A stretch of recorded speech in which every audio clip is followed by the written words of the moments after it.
Before we get into the stories, I'm excited to announce I have a new channel called Monster Trail Cams. Here's a quick trailer for my new channel. The link is below. Monster Trail Cams is your ticket to the unseen and supernatural. Sourced from a vast network of mystery hunters worldwide, our channel reveals a collection of strange creatures and supernatural events that will leave you on the edge of your seat.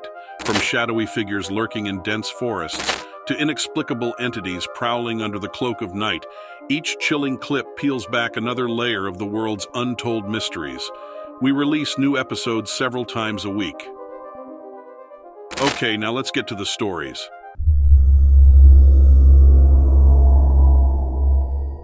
I've never told this story before. I didn't think anyone would believe me. I know it sounds crazy, but it happened, and it's the reason I never go hiking alone in the woods anymore. There are a few public hiking trails near my house in northern Illinois. The local state park is divided across a river.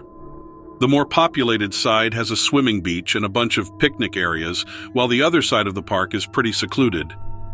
Not many people know about the other side of the park. It's roughly a 5-mile drive from the main entrance. You have to get back on the county road and head south until you reach another dirt road. It doesn't even have a road sign, and there are weeds growing down the middle of the road between the wear of tire tracks. You drive down the dirt road for about 2 miles, and there is a parking lot on your left. Blink, and you'll miss it. The parking lot is just a gravel lot surrounded by an old wooden fence. There is room for about 4 vehicles, but I rarely ever saw anyone else there.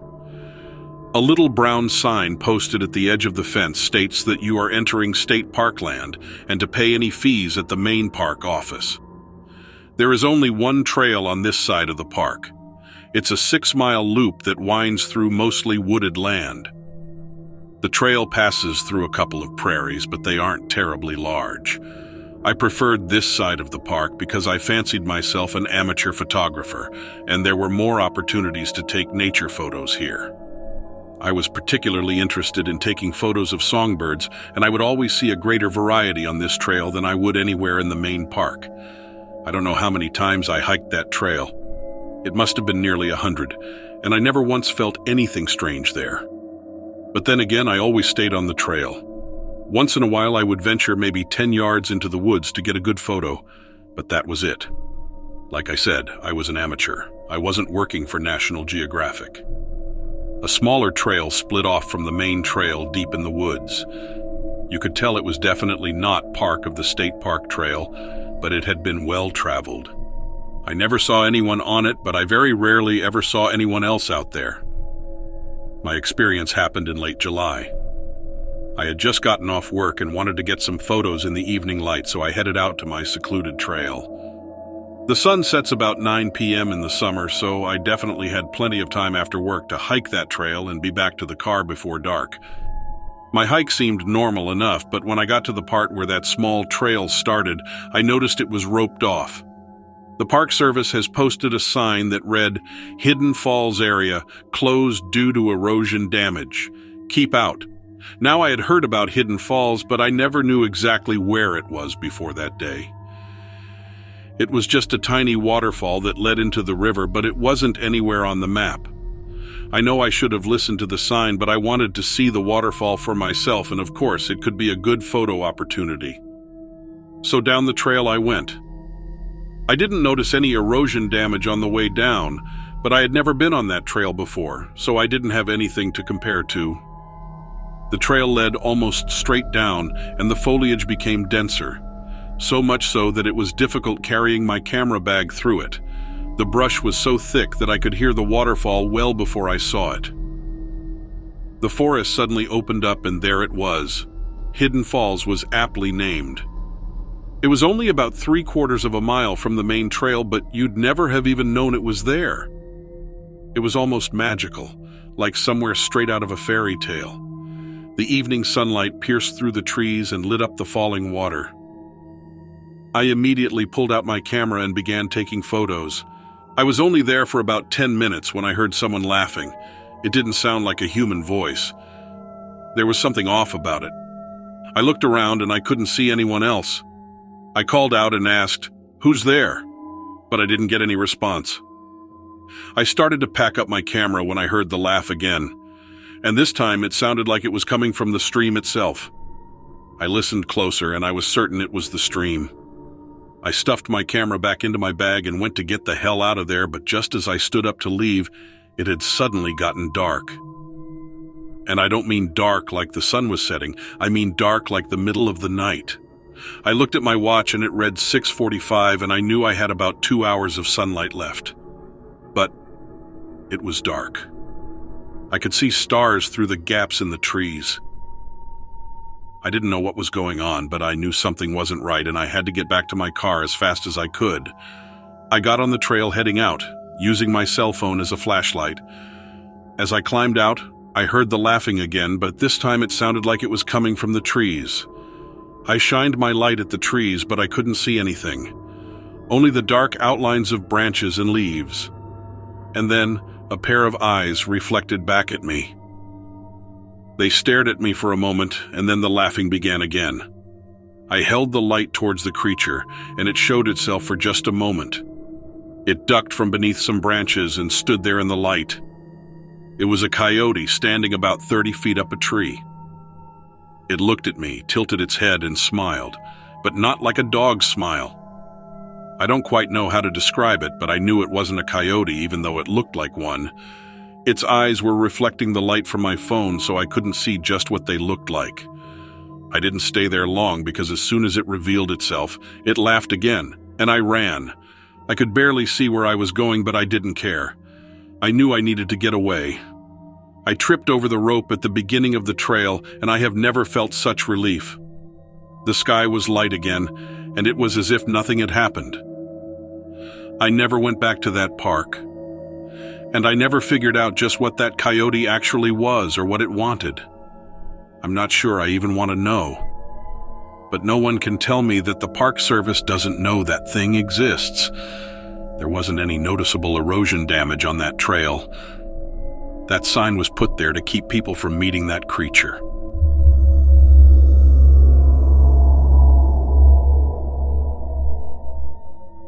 I don't even know where to start with this story. I mean, I was out of my element already when they sent me out of state. I was essentially just a messenger boy who delivered packages with no questions asked. I was trying to work my way through the University of Houston, and my cousin had recommended this bike messenger gig.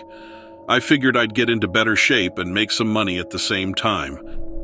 It was hard at first, just learning how to dodge all that traffic. But once I got that down and learning all the streets, it was a simple matter of running up and down some stairs with my packages. That all changed, though, when they said they had a special delivery for me to make. To the north woods of Minnesota. It was winter break, so I had the time. It didn't seem very economical to me, though. Sending this city boy out to some wilderness with a package. And I wasn't allowed to fly with it, so I had to drive like 20 hours. I guess the manufacturer had some kind of trust issue or something. Not that I knew who the manufacturer was.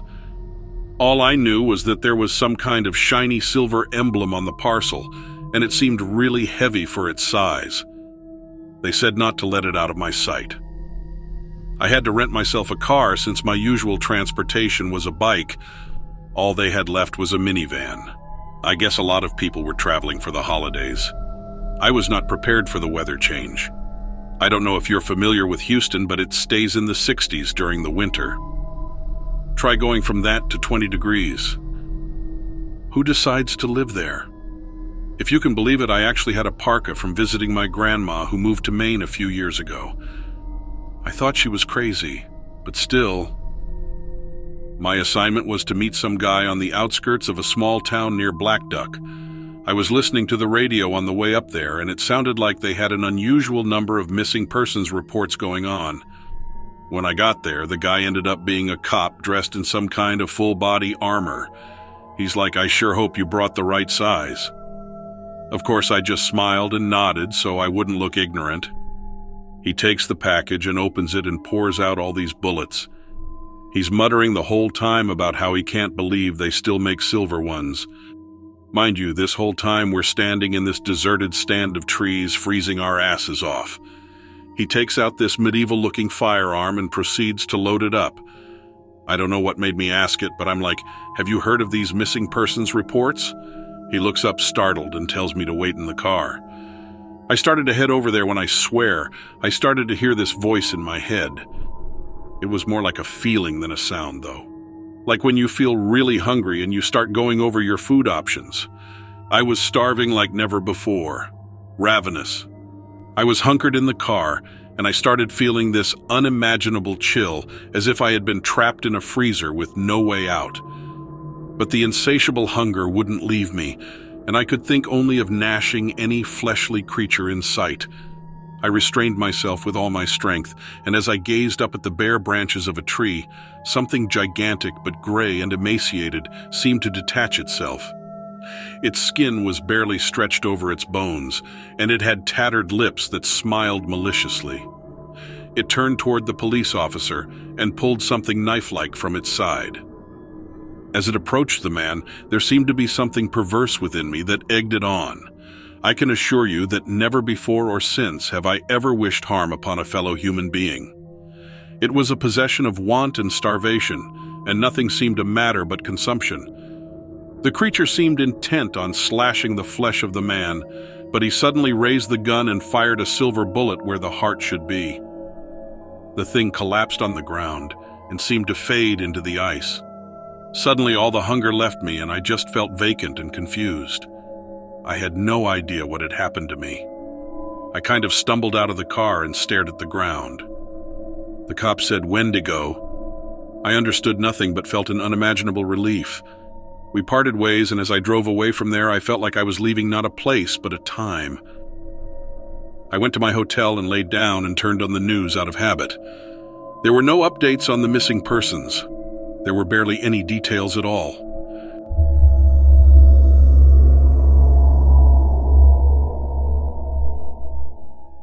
My tale starts at a history museum in the western United States.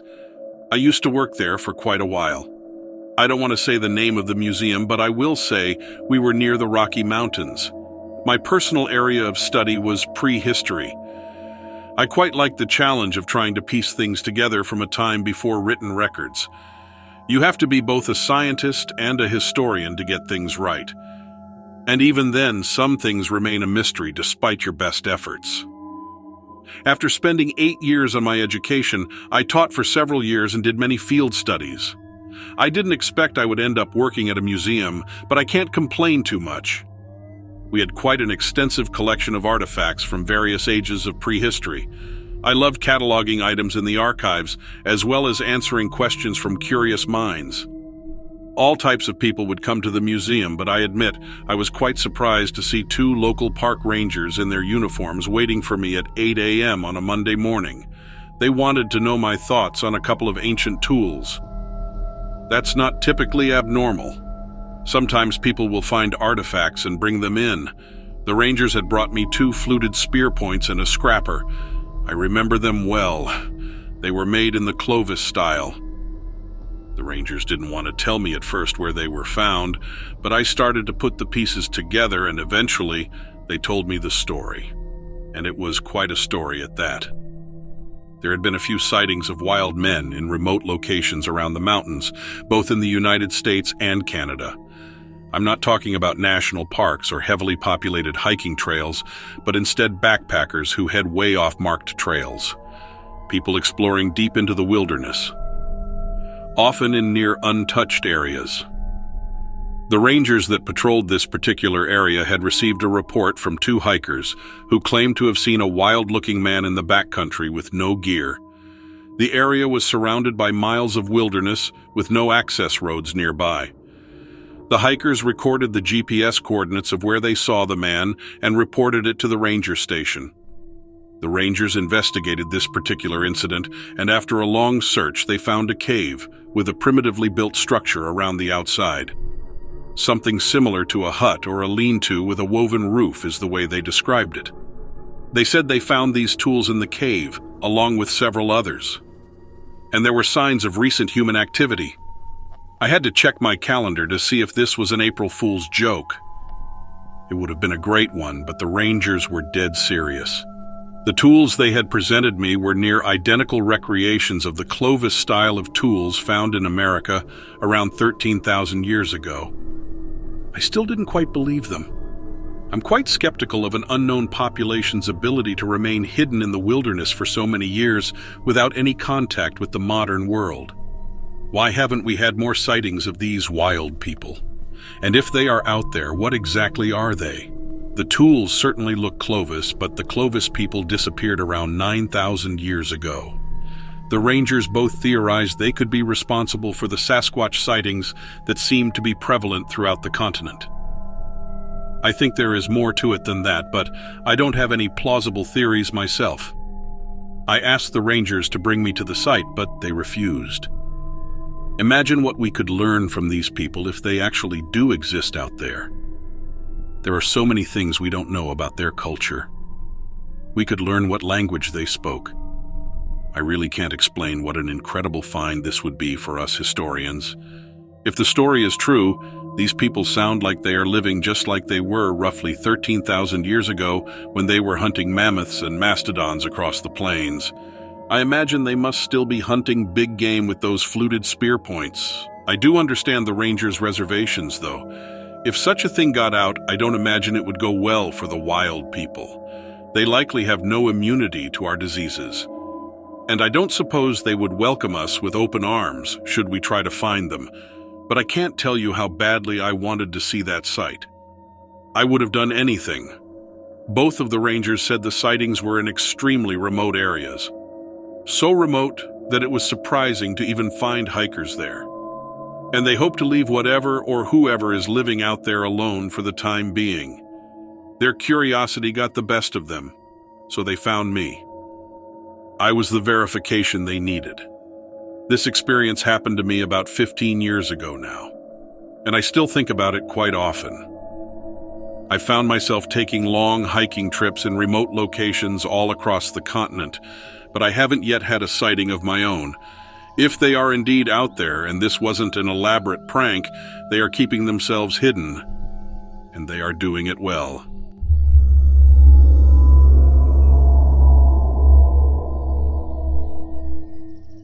This is a story that happened to me a few years ago during the winter. I used to be a drawbridge operator. You know, I'm talking about the kind of bridges that can open in the middle so that large boats and ships can pass through. I worked on a bridge right outside of a busy vacation town, and so, in the summertime, the bridge opened up quite a bit. When a vessel was making its way either in from or out to the ocean, it would have to radio in to request for the bridge to be opened. We tried not to disrupt the flow of traffic too much, so we would batch the requests together and open the bridge every 20 minutes or so. There was a Coast Guard station right near the bridge. The perimeter there was heavily fenced off, and from what I heard, they took any trespassing incidents very seriously. They had a few smaller 20-feet craft as well as one of those big cutters, like 100 feet or something, that I had never actually seen leave the dock. In contrast to the summer, in the winter the town took on a complete transformation. Almost all of the shops and restaurants closed, and all of the various boating and fishing rental places went off to Florida. Traffic basically dropped down to zilch, and the bridge might only open 3 or 4 times a day to accommodate the few commercial fishermen in the area. Coincidentally, I got a lot of reading done in the winter. It was one of those cold winter days in January when this incident took place. I had just started my shift. I was on nights for the next 2 weeks. I was going over the previous operator's log notes, just typical details on the comings and goings of vessels and ship openings, when I noticed an outbound log for that big Coast Guard cutter, along with a bunch of their smaller boats, and the 2 tugs that they had. It was a little bit of a surprise, as it would take a few dozen people to man all of those craft.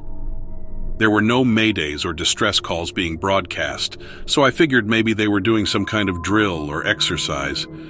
I guess even the U.S. military gets bored at times.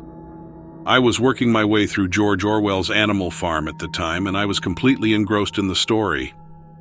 That's why a few hours later, I missed the first call over the radio. As soon as I realized it, I popped my headset on quickly, asking for them to repeat their message. It was the captain of that big Coast Guard cutter. I was told that the bridge needed to be opened in exactly 13 minutes and that it would need to stay open until I was given direction to lower it. This wouldn't have been an issue anyway, as fewer than 6 cars had crossed the bridge all night.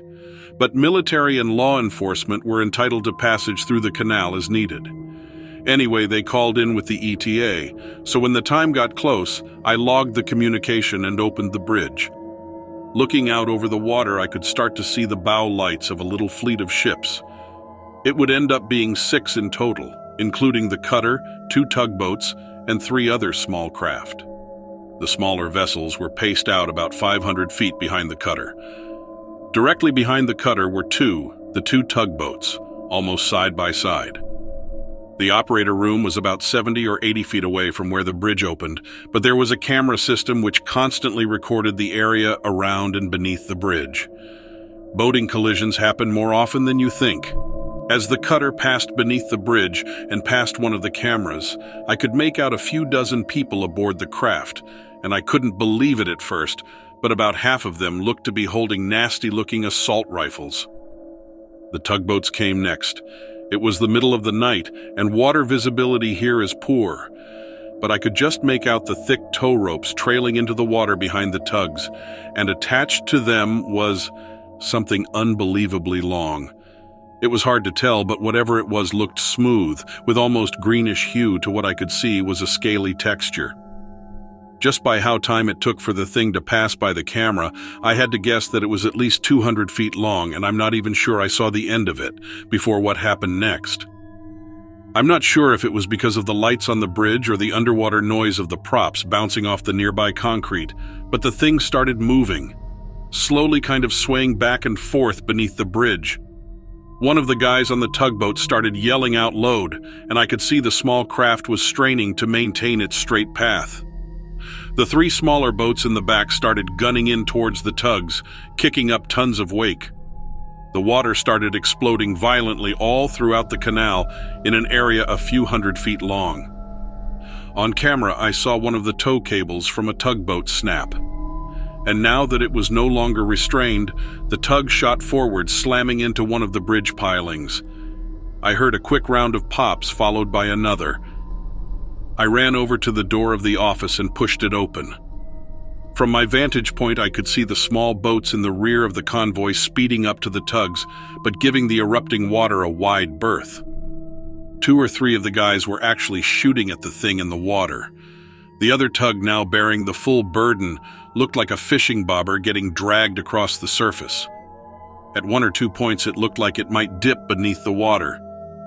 The cutter was trying hard to come around, but the bridge didn't give it any room.